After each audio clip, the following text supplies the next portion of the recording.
But let's recap the John Lynch press conference. Honestly, to me, this press conference kind of felt a little different. Like I didn't get to watch it till late, and so I was just basically basing it off tweets at first. But then I did get to watch. It kind of felt a little different in just terms of like, yes, he's not going to tell us everything, but I feel like he was telling us a little bit more. Just He kind seemed of pretty open with a bunch of things, yeah, especially with yeah, like with Brock and the Devo situation. yes, Nothing's contentious with either one. yeah. Um, so let's start right there. Brock Purdy, he did mention that they are talking. Uh, there's a chance that he's probably going to end up talking to his agent here at the combine because his agent is in attendance. So, like, of course, there's probably going to be some, conversation. There's this is like the first time where you're going to start hearing little bits and pieces of any sort of signings from anybody because it's the first time since the end of the season where you're going to have coaches, GMs, owners, agents. They're all going to be in the same area. So, we're going to have we're all going to go to the same bar because Indianapolis, they're going to go to the same bar, the same. Hey, by the way, Brian, let me talk to you about this contract over here. We just Mhm. hope there's somebody nearby that catches a few words on it so we can get some, little bits and pieces of what's going on. Mhm. Yeah, but that's definitely good to hear, man. They got to get this done early, and he did also mention about the backup quarterback job, and that was more in a video with Matt Mayoko on 49ers Talk. But he did mention like they're obviously going to have a plan for their backup quarterback spots, and I honestly don't think they're going to spend that much compared to previous years just because now you're going to have Purdy on this giant contract, and then there's so many needs on this team that I don't expect them to really be paying too much. Like maybe they bring in a Joe Flacco, which I'd be all in for. Yeah, Joe Flacco, Andy Dalton type of Mm, situation, but but then at the same time, like you just said, are they going to be able to afford getting a quality backup like that with Brock's contract, or are we going to have to go with a Tanner Mordecai mhm. or someone else that we're drafting kind of a situation, or are we going? I can't remember if Brandon Allen is a free agent or not. He is. Okay, so I really don't want him back to be honest. But I Yeah. mean, someone like that who's got a really small contract that's really cheap and easy. So, but yeah, I Mhm, would probably think we're going to go with a really cheap option at quarterback. mhm. I know some people have thrown around these names, and I just pray to God they do not bring any of these guys in. Mac Jones, Zach Wilson, and the worst one of all of them, Jimmy freaking Garoppolo. Yeah, but I think Jimmy G is looking for that job over in Los Angeles. You know what I mean with Not the true. Rams, depending on what's True. going on. Because McVay said that they would be okay with Jimmy. And it's like okay, if that's what you want there, buddy. Yeah, I'll take that. Um, I don't think Jimmy's like I wouldn't. My ego would tell me not to come back, Yeah, and I'm not I an NFL wouldn't player, see it. so obviously they obviously have a much bigger ego than me because they've earned it, kind of a Mhm. situation. I wouldn't want to come back and be the backup. But then again, the last time when he said he came back to be the backup, he ended up having a very productive year until he got hurt. Yeah, yeah. I don't see it though. But yeah, I No, definitely think they're not going to spend as much just because they have so many needs on this team. What up, Rob D? Bang bang. what up, Rob D? Nana gang. My other thing too was he said they want to get younger, which Yep. tells me that kind of reminds me of this. I forget who it was from, but there was this article a few weeks ago that said like the Niners kind of want to go away from guys who are just not producing Mm-hmm. for them. And so to me, that means okay, we know Javon Hargrave is going to be gone. Does that mean Jake Brendel might be gone? Because some of these reporters too have been throwing around. I know Jason, you're like we have Matt Hennessy, so you think he could have a real shot, but like Drew Dahlman, right, Mm-hmm. out is out there. So I don't know, man. Are they gonna maybe make a change at center? That means so. I would, like I said, I don't know if I said it with you or for TJ. I almost think if we go into next season with Brendel still as a starting center, this offseason is kind of a fail. because Yeah. at the very least, you want to get better at your worst position at Hmm. every position group. Well, far and away, center is our worst position as far as the O line is going. So at the Yeah. very least, if you upgrade that position, the entire offensive line gets better. So Hmm. I don't understand how we would want how Brendo can be back next year. Yes, I know. Like I said, there's something with Hennessy's contract where I think with the amount of money and the years that we gave to him, that I don't know if we're necessarily going to be going after Dahlman. Not that I don't think we should, because he's a Yeah. damn good center and he would be an awesome addition. Hmm. I just think with the money that we threw at Hennessy and the years that we have on that, I think we're maybe we can draft somebody or have somebody in house that could be take over after 2 or 3 years of Hennessy being here, kind of a situation. Hmm. But yeah, we can't go into next season having Brendo at center. If we don't do anything else on this entire team, that must be the one thing we have to do. Yeah. I also just think with Hennessy, it kind of reminds me of this guy that they just re-signed, and that's Ben Barch, where I know it was like 1 year deals, but I kind of see Hennessy kind of like that. Um, what do you think about the Ben Barch re-signing? That's going to be our starting center. If we don't, at the very least, he's going to be in competition to be, or it's not my center, our starting Left left guard guard. next year. Yeah. Yeah. No, I agree. I wouldn't be surprised if we draft somebody. Maybe somebody pushes him and we have another Pooney situation to Hmm. where we have a rookie just take it from somebody, kind of a thing. And now we have two inside guards for the next 7 8 years, which would be great. Because if Barch is our sixth offensive lineman, I'm okay with that. Yeah. So, Yeah. but more likely he will be the starting left guard next year. Yeah. Because I know Jalen Moore is also a free agent, which we don't know if Mm-hmm. they may bring him back. We don't know.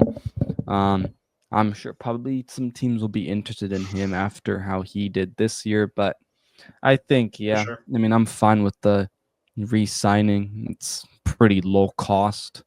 It's nothing He's, I crazy. thought he was older. He's only 26. For some reason, I Yeah, thought he was like 28, 29. I didn't realize he was only I know. 26. Yeah. So So, again, another check mark that's good that hopefully he can grow into the situation. mhm. What What's up, up, Mr. David? McNiner? But yeah, other contract kind of things too. John Lynch did mention that they are trying to basically get Drake Greenlaw to sign, hopefully, before free agency, so that he doesn't even get to really have too much of a chance to go and negotiate with teams. So hopefully they'll get that done. It seems like kind of the same thing with Hufanga um, as well. But I definitely hope they can somehow bring Greenlaw back. I would like both back. If I had Yeah, to, you make me choose, yeah. kind of a thing, I would definitely take Greenlaw in that situation. Um, yeah, I kind of think Huff is gone at this point. To be honest with you, I think he's going to be the one cap casualty, at least defensively, that we lose. Hmm. Like I think on the offensive side, it's probably going to be Juice, maybe depending on how the draft goes. But I think Tough is going to be the guy that we end up losing because of the cap. Yeah, no, I agree. Um, our defense hasn't been right since Dre left. Yeah, it really We has. saw it for a half a Mhm, game when he came back. That defense. Now, to be fair, when that half a game was also when Huff came back at the same time, mhm, and you saw all of a sudden everything started clicking. And I think it's because you didn't have Fred overextending on every single play, knowing because he trusts Drake, and yeah, obviously with the guy number 59, he can't trust him, or he didn't trust him obviously, and that's part of the reason why he got hurt. And Fred was just overextending himself constantly. yeah. No, I that's definitely true, man. It's just you saw the impact, even though it was a small sample size, because unfortunately Greenlaw got hurt again. But man, it'd just be great, and like that energy with him and Salah back would just be Mm-hmm. phenomenal. They also said that George Kittle, he is contract extension eligible, so um, I mean, Kittle's also said it too, right? That they're talking. But John Lynch did say that one could end up taking longer um, to get complete, which I guess I could see why too, because I mean, look at what season he had too. So Yeah. Plus, I would hope maybe it if it does take a little bit longer, it sets it up to where the extension is one that lets Kittle stay here until he retires. I think he said And if that's there's what they one want person on this to. team, yeah, if there's one person I want to retire out of this, I want to see him go on the 10-year wall. I want to see George retire here. All that good stuff. Make it so the contract's fair. Obviously, he's Mhm. been your best offensive weapon for the last 7-8 years that you've underutilized. Yeah. Just pay him well. Mhm. Yeah, no, I agree. They definitely, hopefully, can get that done now. Would just be phenomenal. Man, if they get this stuff done early, it is what an off season they Oh yeah. have had. That's for sure. Other kind of piece of news, at least today, and then we'll kind of go back to the presser. But the NFL and NFLP officially agreed on the salary cap for 2025 at $279.2 million. Um, I mean, that's great news for the Niners and the NFL that the caps continue to grow, and some of that's TV deals. I hate to say it, but probably Taylor Swift as well. Hey, you know Um, what? Bring in all the fans, man. It just brings in more money. You know what I mean? I don't give a damn. I know a lot of people are bitching and moaning about, why are all these little girls watching football? So what? You know what they do? They bring in more money. They bring in more revenue. mhm. It's good for the game in general. So bring all the Swifties on board. I don't give a damn. But yeah, It this also other. leaves us. Then it gives us 35.2 million for the Niners for their cap space right now. Mhm. Yeah. Lynch sounded like Juice is gone unless he takes another significant pay cut. Yeah. Yeah, pretty much. Um, I wouldn't be shocked. I mean, I just think they're like he's not even really receiving the ball. You use him just as a blocker, and it's like you know we do need the cap space. So um, But at the same time, it's yeah, like Juice make plays other people can't. Like no yeah, other fullback or anything like that. It's just like it's like, damn, I don't want it, but at the same time, we need that money. And hmm, but he's good for what? 7, 8 big plays a year. Now yeah, we probably shouldn't be handing to him as much as we do in the red zone last year. hmm, But at the same time, we had our running back situation forced that. yeah. No. Another piece. I mean, we know Debo has asked for a trade. Um, obviously Niners are always doing what the players ask them to do, so they're gonna honor it, but doesn't mean that he's gonna get it traded. It kind of sounds interesting because he also said, "Oh, a lot of teams have interest." Yeah, is that bullshit? Yeah, I is that don't know. act? I think that's just him trying to drum up some interest. Like, oh, they are, kind of thing, to maybe I get think he something gets before they cut. end up cutting him. Honestly, I think Yeah, he like ultimately gets cut. I don't think the Niners get much, but if they do get something, I would take. I think that's them just trying to talk it up a little bit because maybe there's someone out there who really wants him. They're just waiting for Debo to get cut, Hmm. and so like, oh, okay, we'll give you a fourth round pick or something, fifth, whatever, just to get him before ends up getting cut and goes to the open market. Yeah. Another thing has to do with Jake Moody, and he said that the team still has a lot of belief, and he thinks that the injuries with what was it, a high ankle sprain, I Mhm. believe, had to do a lot with it. But uh, they still might end up bringing in some, kickers, um, to compete and kind of just make it a little bit tougher for Jake Moody. I Um, mean, he was 13 or 14 for field goals before he got hurt. yeah, So it's not like he was playing terrible. yeah. You know what I mean? And so, if they did truly bring him back before he was ready, which was kind of stupid because the guys that were playing for him were actually playing pretty well. So there Hmm. was no need to rush Moody back for any reason. They could Yeah. let him heal up longer. Um, so it does make a little bit of sense, and I understand the thought that he just wasn't healed. Okay, Hmm. but at the same time, putting him out there over and over and over and missing all those kicks to me still did a number on his ego or his psyche. You know what I mean? Especially the last one where he was like, "Just stop sending him out there, Kyle. He's completely broken." So maybe you have somebody else come in for a kipping competition Hmm. in camp and Moody wins it, and he gets his he gets his mojo back, kind of thing. So I Yeah. understand the thought process behind it. It's just I wonder how mentally broken he is, but because we Hmm. kept putting him out there and he kept missing kicks. Yeah. Yeah. Another piece, Trent Williams. He's playing. He's ready. He's motivated. John Lynch says that's good there, but I think the Niners still need to find the left tackle of their future, even if the guy plays right tackle or the guard position. Hmm. Till Trent hangs it up, man, they really need to do that. CMC, he's doing great, doing really well.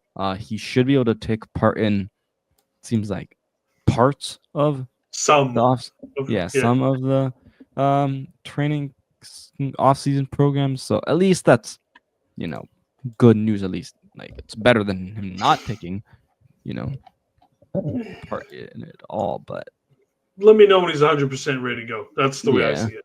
So, yeah. Um, let's see. I think that was the main things. he did talk about BA too, in the fact Mm, that there's no updates to BA because he has an appointment next week or a couple weeks from now, oh, and that's when the doctor's going to do like a really full like a mark test kind of a thing and see where he mhm. is. So there's really nothing to say right now until after that appointment. So he's basically refused not he's just not saying anything because there's nothing to talk about until after that doctor's appointment. Yeah. Um, Drake Jackson. I know sometimes people forget he's even on the team. I do. Um, yeah, I do too. But it's just mostly like the injuries. Um, but like they still think he can be an effective player. But I mean, I don't know. I don't see too much hope for him. I know it's unfortunate with the injuries, but He had one good game and then literally fell and within 6 weeks fell off the face of the earth kind of thing. yeah, he had that 3 sack games, week one, Pittsburgh Yep. Steelers. We're like, oh my God, bro, Drake Jackson. Greatest Here we draft go. pick ever. And then just Here we go, disappeared. guys. Yeah. But yeah. But luckily this draft class is pretty deep with the defensive line.